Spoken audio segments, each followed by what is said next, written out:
অনেক দিন ধরে দেখছি সবাই বানাচ্ছে ভাপা দই আর ভাপা দই। যেখানেই খুলছি সেটা ফেসবুক হোক, ইনস্টা হোক বা ইউটিউব হোক, আমি ভাবলাম চলো, আমার ঘরে তো একটা ছোট্ট বাবু আছে আর মিষ্টির খেতে ভীষণ ভালোবাসে।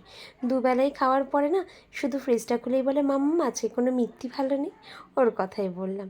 যাই হোক, তাই আমি ভাবলাম চলো একবার ট্রাই করা যাক, কেমন জিনিস একবার দেখাই যাক না।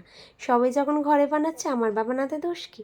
সেই কারণে এখানে কি করলাম, এখানে আমি এই দইটাকে করতে দিয়েছিলাম জল ঝরাতে, মানে শুকনো করতে। সেটা কি করেছিলাম, কাপড়ের মধ্যে দিয়ে সেটাকে একটা ছাঁকনির মধ্যে বসিয়ে রেখেছিলাম বেশ কিছুটা সময়।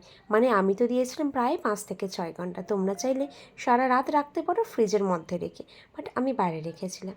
সেটা দেখছো জল ঝরার পরে কেমন হয়েছে, একদম হার্ড হয়ে গেছে, মানে এক ফোঁটা জল বোধহয় এতে আর রইল না, পুরোটাই দই।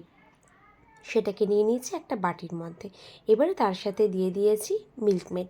আমি এখানে মিল্কমেড নিয়েছি 400 গ্রামের যে বটলগুলো হয় না, সেই ক্যানের হাফ ক্যান প্রায়, মানে 200 গ্রাম মতো দিয়ে সবগুলোকে একসঙ্গে খুব সুন্দর করে মিশিয়ে নিয়েছি। মানে একদম ফেটিয়ে নিতে হয় যেভাবে কোনো তরকারি করার সময় দইটাকে, ঠিক সেইভাবে। বুঝতে পারছো কতটা স্মুথ হয়েছে? তার মধ্যে দিয়ে দিলাম একটু এলাচ গুঁড়ো। এখানে আমি একদম র এলাচ নিয়েছি, তার দানাটাকে ভালো করে হামানদিস্তা দিয়ে ভেঙে নিয়েছি, নিয়ে সেই গুঁড়োটাকে দিয়ে দিয়েছি, দিয়ে সব মিশিয়ে নিয়েছি। এবারে কি করেছি, যে কেকের টিনগুলো থাকে না ছোট ছোট, যেগুলো কোয়ার্টার কেক বা হাফ পাউন্ড কেক মতো থাকে, যেটা ইচ্ছা নিতে পারো। তোমরা চাইলে পাউডারের যে টিন হয় সেটাও নিতে পারো। তার মধ্যে দিয়ে এই বাটারটাকে ভালো করে মিশিয়ে নিয়েছি যাতে স্মেলটা খুব সুন্দর আসে পুরো মিষ্টিটাতে। এবারে যেটা বানিয়েছিলাম সেটাকে দিয়ে দিলাম এর মধ্যে, এইভাবে স্প্রেড করে। পুরোটা দিচ্ছি না, হাফ হাফ দিচ্ছি, কারণ দেখতে তাতে সুন্দর লাগে। ব্যাস, এরপরে কি, শুধুমাত্র একটু কড়াইতে গরম জল বসালাম, জলটা মৃদু মৃদু গরম হয়ে আসলে তার মধ্যে এটাকে বসিয়ে দিলাম, দিয়ে এবার একটু ওয়েট করা। আস্তে আস্তে এটা কমপ্লিট হয়ে যাবে। এই যে দেখছো কমপ্লিট হয়ে গেছে, তোমরা এটাকে মাইক্রোওয়েভ বা কনভেকশন অথবা ওটিজিতেও করতে পারো। আমি কড়াইতে করেছিলাম সুবিধার্থে। এবারে কী করব, এটাকে সাজানোর প্রসেস শুরু করব। যার জন্য যে লাগবে সেই ড্রাই ফ্রুটগুলোকে একসাথে নিয়ে নিয়েছি।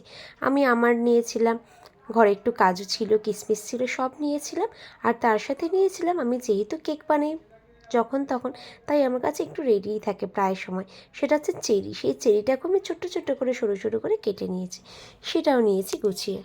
এবারে এই যে ভাপা দইটা সেটাকে ডিমোল্ড করার পালা। কী করতে হবে, একটু ছুট দিয়ে সাইডটা আমি ছাড়িয়ে নিয়েছি। দেখছো কত সহজে উঠে এলো? এটা কোনো প্রবলেমই না, যেমন কেকটা উঠে আসে না, ঠিক সেইভাবেই আসে। কারণ এটা অনেকটা স্টিকি টাইপ থাকে না, একটু কেমন একটা, মানে বাটার দিলে ঠিক যেমন টাইপ হয় না তেমন টাইপ হয়ে যায়।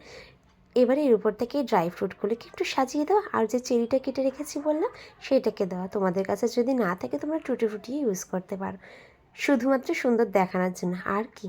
তারপরে খেয়ে দেখো কেমন লেগেছে, জানিও।